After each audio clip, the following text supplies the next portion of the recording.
it's funny because as we talk about this Web3 world and where the future is headed with all these different use cases, they're really just providing ways that you could use crypto, right? Because I think traditionally crypto, when you thought crypto, you just thought like Wall Street. Here's a digital Wall Street. That's cryptocurrency, but and that's Web3 kind of. But I think they were thinking more like Silk Road scam. Right. Oh, yeah. Like Originally, yes. You know what absolutely. I mean? Right. And I think, like Ethereum was one of those entry points. And actually, there's something going on with Ethereum, right? I think I was reading, was the Grayscale? ETF.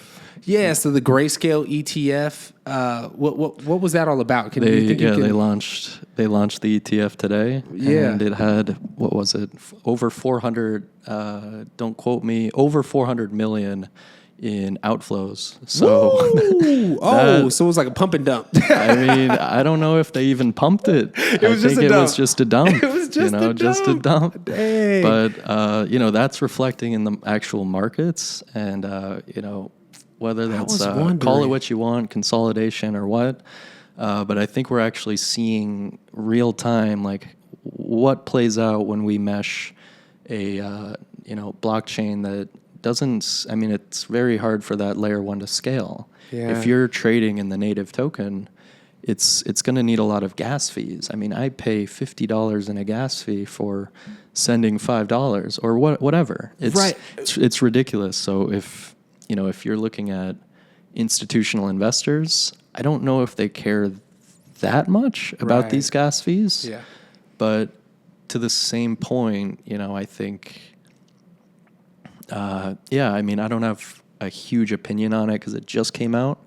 But, I think this kind of sets blockchains that are built to really scale, in a good spot when it comes to, I mean, honestly, I don't think Corium should have an ETF. Right. Like, I don't think that should happen. Right. But Gary Gensler, let us know. I'm joking. No, but I love that you see the silver lining, man. Yeah. You're an incredible salesperson, dog. I just want to say that Michael is a beast. I'm not selling anything. No, because you really did find a silver lining to that friggin' storm cloud of a sell-off that maybe could have set some people, honestly, to say, oh, look how scary crypto is, right? Because the Bitcoin ETF went off and everybody was excited about it, right? Very volatile. It is, and when you see something like you just said, Corium and other blockchains that are more lightweight, right? They don't cost as much as far as gas fees, and they have more use cases, and building on them makes a little more sense. It just sets it apart. I don't know. That's really a sales point, man. I love it. Thank you. Yeah. And we're partnered with BitGo. They're one of the biggest, one of the largest institutional custody platforms in the industry. I think that the ETFs are kind of pointless when you have these institutional custody platforms that can kind of facilitate that security that you would have otherwise on a traditional market, because you're still getting that FDIC insurance, I can imagine. Right. You're still getting these sort of security, you're getting this extended security. I hate this word infrastructure, but you're getting that you're getting that strong infrastructure from BitGo. So I don't see why anybody would want to dive into buying any ETFs when you can utilize a custody platform like BitGo that probably is more secure than these traditional systems that we are using today. So yeah, I mean, that's such just a good little point. food for thought. Yeah, I don't know if anyone really. It's such a good point, and as you say that, I mean, it almost actually does make sense, because I've seen so much on X. I mean, I've been on. I hadn't been on X really a lot before I came to Corium, and now I'm on it constantly every day, right? And Mm-hmm. as I'm kind of tooling around on there, I see so many people talking about how the government and different people, oh my God, this person just talked about it. This person just talked about it. And as these larger institutions, and I think we talked about this in a previous episode, as these larger institutions and people, they kind of are stuck in their old ways. So it almost makes sense that their first adoption would be like, let's go where there's the most, liquidity, and let's do an ETF like we would do in a traditional Wall Street sense. And it doesn't really translate because it's not 1-to-1 in that way, right? I think it's a lack of education. I really do. I mean, I think if we're looking at it, and I think you're correct in the way you're thinking, but I do think that it could be lack of education on the institutions, for the people who are diving into these types of investments. So, if any institution or fund manager is watching this, look into BitGo or Fireblocks. We're actually partnered with both of them. So when it comes to security and compliance, we're trying to make sure that all of our clients and investors are, serviced to their caliber of requirements. Yeah. So. Yeah, and it's I kind of think of it, and it's like kind of clicking in my head. So sorry if I'm kind of talking out of my ass here, but no. But like, if Wall Street could say, actually build companies with those investments and things that you're seeing, like if you could see your buying of stocks and shares go to work, that's kind of what we're doing with Corium, right? Yeah. Is like putting that to actual work as opposed to just like, give it to us and we're going to go do a bunch of stuff and who knows, it might go up, it might go down. Yeah. It's like you can actually see where these things are working because it's a blockchain. It's transparent. And it's also to kind of play into like, that the other project is L0. I think if you are building an application that, for example, if you're building a application that would allow trading of Forex, you need to be able to test the blockchain. So what L0 is it's a platform that allows you to test the blockchain. So stress test it essentially. So make sure that, if you're choosing a blockchain to build out, let's say an institutional application, what I mean by that is, a trading platform, a DEX, something that you think is going to handle a lot of volume and quote unquote, throughput. L0 is basically that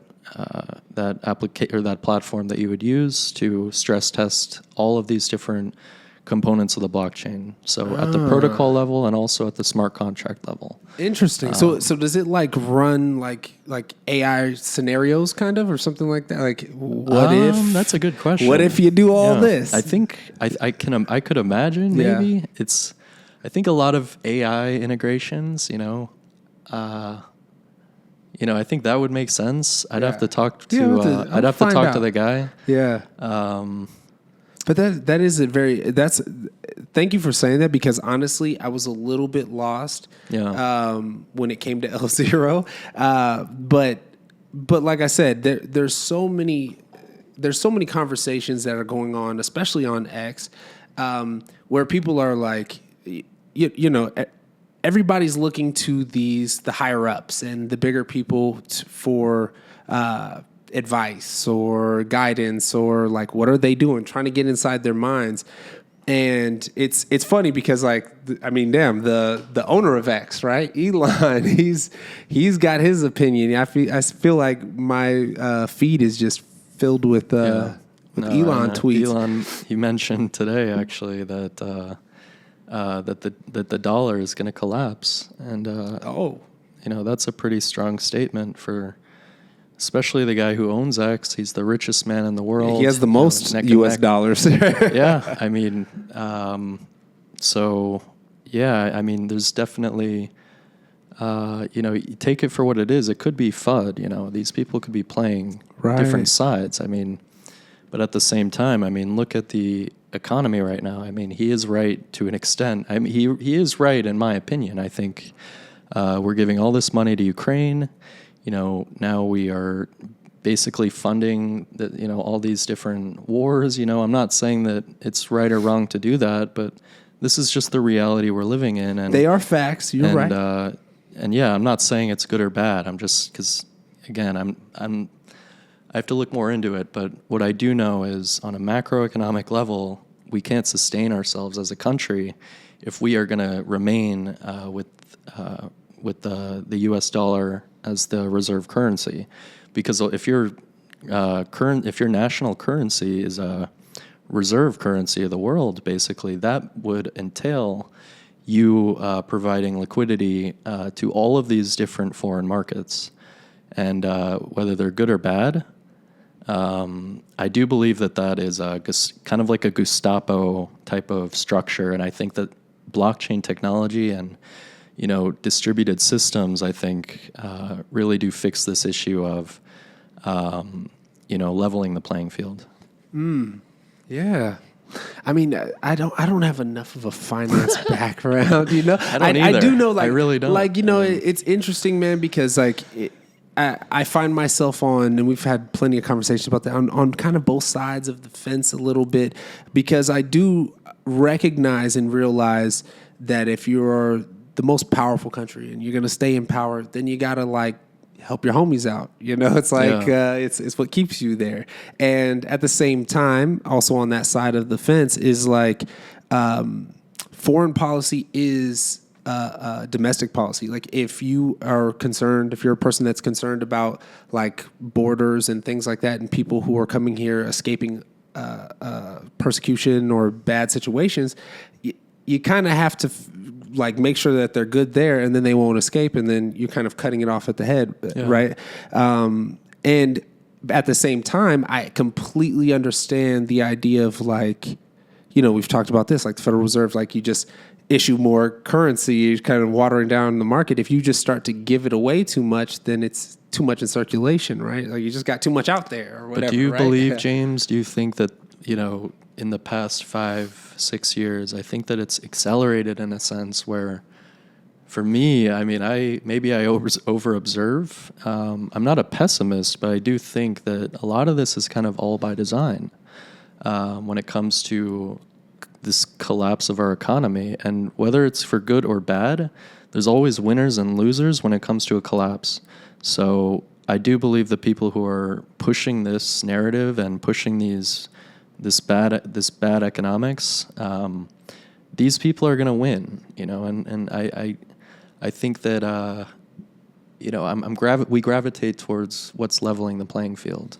I'm a Christian. I believe that everyone deserves a fair shot, but I do think life shouldn't be easy. I think we're supposed to do our research. We're supposed to go through these trials and tribulations, and days can be dark. Some days can be very bright, but so long as you have that hope and that faith that there's good workings in this world, I think you just got to gravitate towards that. And James, I think you're put in this place where you're pushing the good. I think you're doing. Thank you, man. Absolutely, yeah. And I think God puts us in where we're supposed to be, for sure. Definitely. And honestly, man, I completely agree with you. And it's funny because we have a lot of talks not on the podcast, guys. This is not the only time we talk, but honestly, man, the way I kind of look at it when it comes to, like we talk about charitable giving or whatever, I personally, even though I don't think that there's an intrinsic, universal right and wrong, but I do think that there's like a soul, a humanity, right and wrong. Yeah. And if you, maybe it was just the way I was raised. It's like, if you can, you should, And so so that kind of, it eats away at me when I say like, close the borders, like fuck everybody else, like let's just close our ears. Homeless people, like fuck out of here. Like all those things kind of sometimes eat at me. So then, and if I was to bring it back to my Christian roots, it would be like, Christ, what would Jesus? WWJD. I had the bracelet. What would Jesus? Jesus would be giving bread to everybody. He'd be flipping the merchants' tables. He'd be flipping merchants' tables.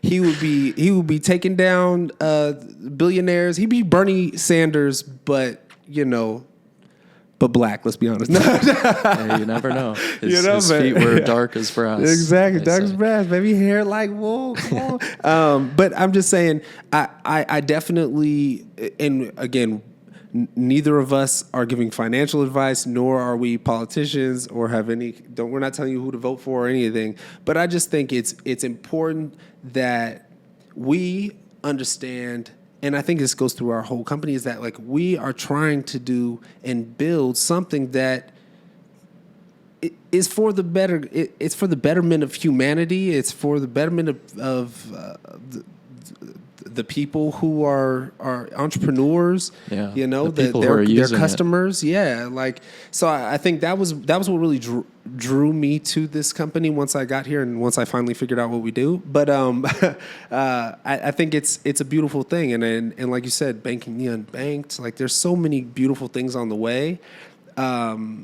And if we could just keep that message, this is a hope. This is purely a dream. Is that if you stay the course, like other people will join in, and the narrative will shift, and eventually all those old demons, they die out, and the people who are left will be the people with the souls. There you go. I mean, hey, I don't know. But you never know. But again, To end it on a positive note, man, I'm super excited. I'm super bullish on what we have going on here, man. I think there's just so many beautiful projects, so many awesome people, great ideas. At first, I think I was really confused about like being the pen or being the hammer, right? Because it was like, how do you brand a hammer? You can hit things with it, but it's like, no, we're really selling houses, office buildings, schools, orphanages. We're selling. I was gonna say we can instead of build the hammer, everything. I was gonna say I think we're selling paintbrushes. Paintbrushes. I like paintbrushes so much art. more. But James, yeah, this has been an amazing discussion as always. Before we close it out too, if anyone's interested to learn more about what we're doing, this is our link right here. You can reach us at www.corium.com. And feel free to send us an email or reach out to us on X. Our handle on X is Corium Official. Corium Official. Yeah. So, reach out to us there, and happy to collaborate with anybody. So long as you have your licenses and compliance all worked out. As long as you feel the same way and your business is built the same way as what we're talking about, let's do it, man. I think the future is now, and it's fun. I'm excited. Cheers, man. Cheers. Unscripted. James Ship Like a Boat. It's Michael McCaffrey. It's been an amazing discussion. Always, man.